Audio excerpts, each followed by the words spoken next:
Selamat siang. Assalamualaikum warahmatullahi wabarakatuh. Perkenalkan, nama saya Adnan Abdul Basid dari Prodi Akuntansi S1.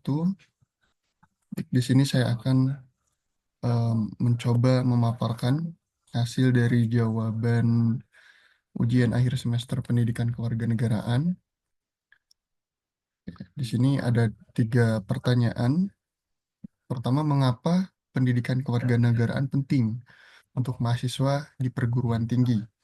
Terus yang kedua, bagaimana ilmu pendidikan kewarganegaraan dan nilai-nilai demokrasi dapat diterapkan di kehidupan sehari-hari. Terus yang ketiga, ini jelaskan ancaman di bidang ideologi, politik, ekonomi, sosial budaya, dan pertahanan keamanan negara yang terjadi di Indonesia beserta kemungkinan solusinya. Oke, kita langsung saja kupas mengenai 3 topik ini yang menjadi wajib kita di ujian akhir semester.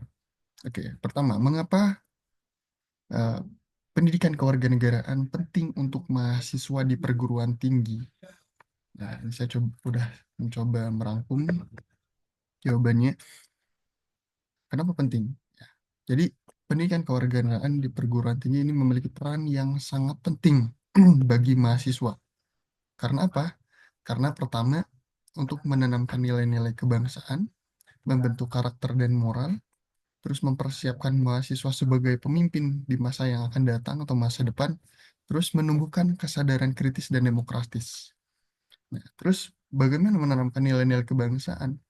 Nah, jadi pendidikan kewarganegaraan ini membantu mahasiswa memahami dan menginternalisasi nilai-nilai dasar negara seperti Pancasila, Undang-Undang Dasar 1945, Bhinneka Tunggal Ika, dan Negara Kesatuan Republik Indonesia atau NKRI. Nah, terus membentuk karakter dan moral ini bagaimana? Jadi, pendidikan kewarganegaraan mendorong mahasiswa untuk memiliki karakter yang berlandaskan pada etika, integritas, dan rasa tanggung jawab sebagai warga negara yang baik. Terus, mempersiapkan mahasiswa sebagai pemimpin di masa depan. Nah, ini tentunya dengan memahami hak dan kewajiban sebagai warga negara Indonesia. Jadi mahasiswa dapat berkontribusi dalam membangun bangsa dan menghadapi tantangan global gitu ya. Nah, terus menumbuhkan kesadaran kritis dan demokratis. Nah, jadi pendidikan kewarganegaraan ini membekali mahasiswa dengan wawasan demokrasi, hak asasi manusia, dan kebijakan publik, public policy gitu ya. Sehingga mereka eh, mampu berpikir kritis terhadap isu-isu sosial dan politik di Indonesia. Nah,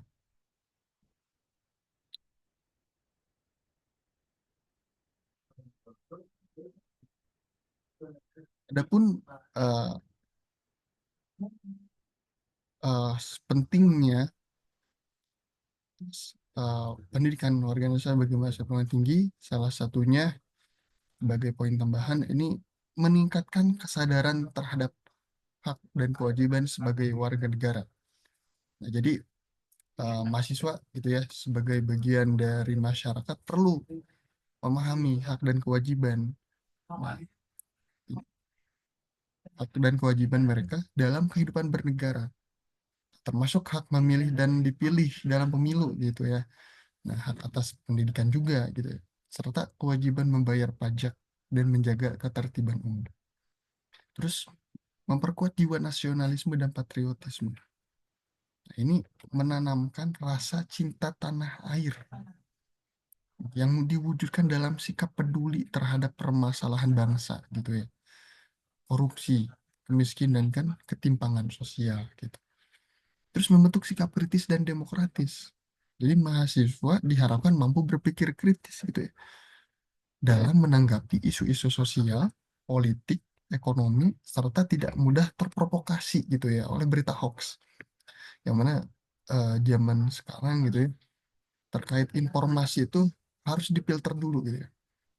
Karena banyaknya informasi, akhirnya kadang berita hoax itu udah menjadi hal yang udah lumrah gitu, udah hal biasa. Makanya kita mahasiswa harus perlu memfilter mana berita hoax dan mana yang berita hoax fakta gitu ya. Walaupun propaganda yang dapat memecah belah persatuan, gitu ya. Kita harus sadar akan hal itu. Kita harus bisa membentuk sikap kritis dan demokratis gitu. Terus mempersiapkan mahasiswa sebagai pemimpin masa depan, tapi gimana ya, sebagai generasi penerus. Jadi mahasiswa perlu memiliki pemahaman mendalam tentang sistem pemerintahan, politik, hukum agar dapat berpartisipasi aktif dalam pembangunan nasional. Karena eh, pemuda mahasiswa sekarang itu adalah penerus pemimpin ataupun yang akan menjadi estafet di masa yang akan datang gitu. Itu terkait dengan apa pendidikan kewarganegaraan penting untuk mahasiswa di perguruan tinggi gitu ya.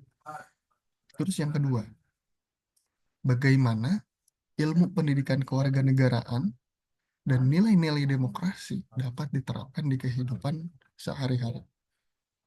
Nah, jadi pendidikan kewarganegaraan dan nilai-nilai demokrasi dapat diterapkan dalam kehidupan sehari-hari ini uh, saya coba rangkum gitu ya. Pertama, menghormati hak dan kewajiban orang lain. Ya, misalnya menghormati perbedaan pendapat gitu ya. Dalam diskusi kelas, organisasi, media sosial tanpa menyebarkan hoax atau ujaran kebencian gitu ya. Nah, terus yang kedua, berpartisipasi dalam proses demokrasi. Jadi kita mahasiswa dapat ikut serta dalam pemilu gitu ya, pemilihan ketua organisasi kampus atau terlibat dalam kegiatan sosial yang mendukung demokrasi gitu. Terus bersikap kritis dan rasional.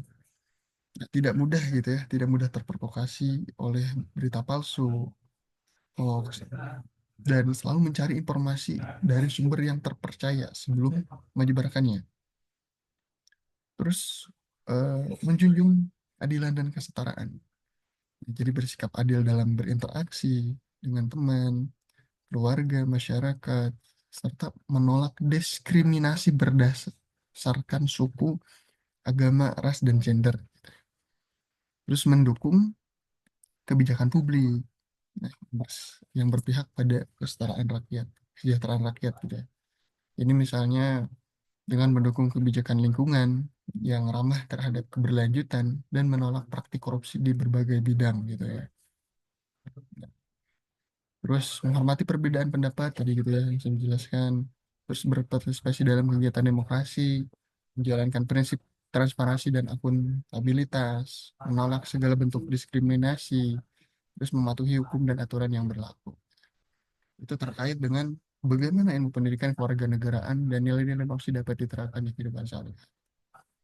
Terus yang ketiga adalah ancaman di bidang ideologi, politik, ekonomi, sosial budaya, dan pertahanan keamanan negara serta solusinya. Oke, di sini saya coba merangkum beberapa ancaman di bidang ideologi, politik, ekonomi, sosial budaya, dan pertahanan keamanan. Kita mulai dari ideologi, ancamannya.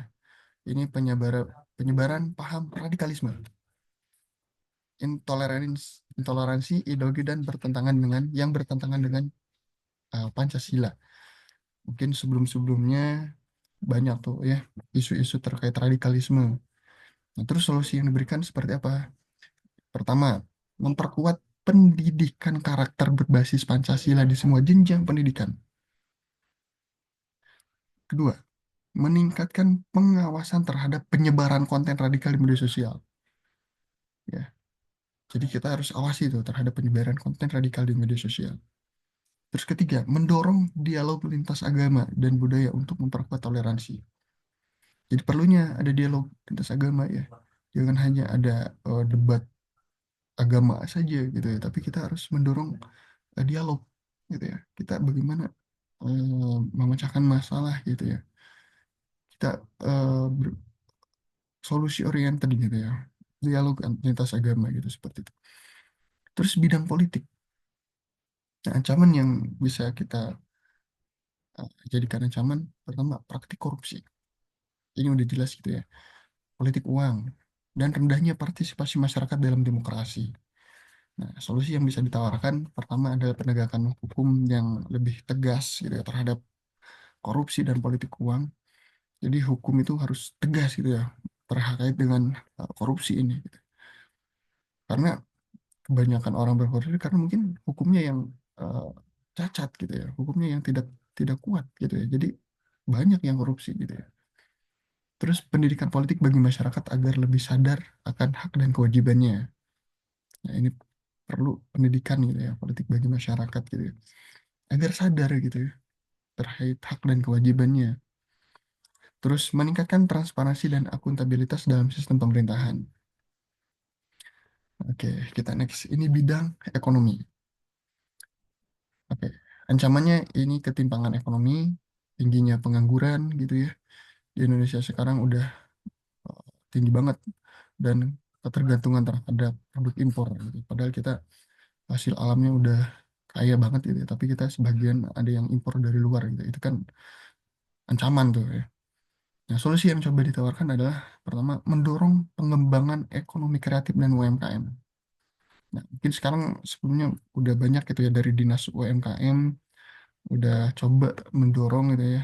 Tapi perlu adanya istilahnya perlu dibimbing gitu ya terkait ekonomi kreatif dan UMKM ini. Perlu dibimbing gitu ya, perlu diawasi gitu ya. Karena ini bagaimanapun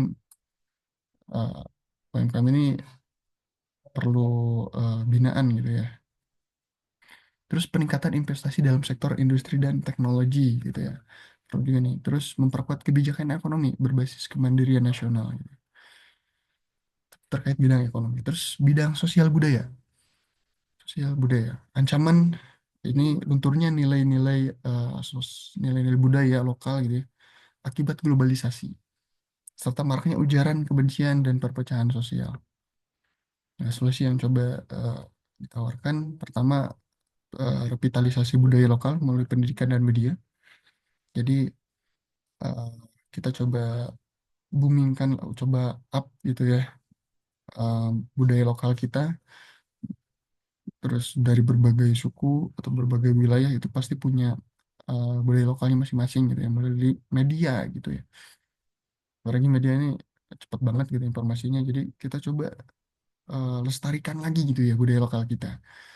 Terus mengedukasi masyarakat tentang etika dalam berkomunikasi di media sosial juga itu penting gitu ya. Jadi mengedukasi jangan hanya sebar-sebar gitu ya. Kita tidak tahu ini tuh berita hoax ataupun atau bisa menimbulkan perpecahan gitu. Kita coba edukasi masyarakat itu. Terus meningkatkan rasa nasionalisme melalui festival budaya dan kampanye cinta tanah air ini. Jadi mengadakan festival budaya gitu ya. Ini untuk meningkatkan rasa nasionalisme dan kampanye cinta tanah air gitu ya, seperti itu. Terus bidang pertahanan dan keamanan. Ini ancaman jelas gitu ya, aksi terorisme gitu ya, konflik perbatasan gitu ya, atau serangan cyber gitu. Konflik perbatasan ini mungkin sekarang di Papua gitu ya, masih belum selesai lah ya. Dan serangan cyber juga nih banyak eh, hacker-hacker gitu ya. Nah, solusi yang coba ditawarkan adalah pertama memperkuat kerjasama dengan negara lain dalam menangani ancaman global, ya, baik itu terorisme, cyber, hacker gitu ya, kerjasama dengan negara lain. Terus meningkatkan pengawasan terhadap potensi konflik di wilayah perbatasan. Nah, ini perlu ditingkatkan lagi nih pengawasan yang berpotensi menjadi konflik di wilayah perbatasan gitu ya. Perbatasan Papua di sana dengan Papua Nugini, terus Malaysia, ya, terus dengan Australia gitu ya. Nah, terus mengembangkan sistem keamanan cyber nasional untuk menghadapi serangan digital. Nah, apalagi kita sekarang udah di zaman digitalisasi, perlu gitu ya meningkatkan sistem keamanan cyber gitu ya, ataupun data-data nasional gitu ya. Penting kita untuk menjaga gitu, jangan sampai bocor ataupun ada seseorang yang bertanggung jawab gitu membocorkan data-data keamanan nasional gitu ya. Seperti itu, guys. Oke, mungkin itu terkait pemaparan tiga soal tadi, soal ujian akhir semester pendidikan kewarganegaraan. Kewarganegaraan semoga bisa menjawab pertanyaannya. Mohon maaf apabila ada kata yang tidak sesuai dan tidak tepat gitu ya. Mungkin itu saja. Semoga membantu untuk ujian akhir semester saya. Terima kasih semuanya. Saya tutup saja. Assalamualaikum warahmatullahi wabarakatuh.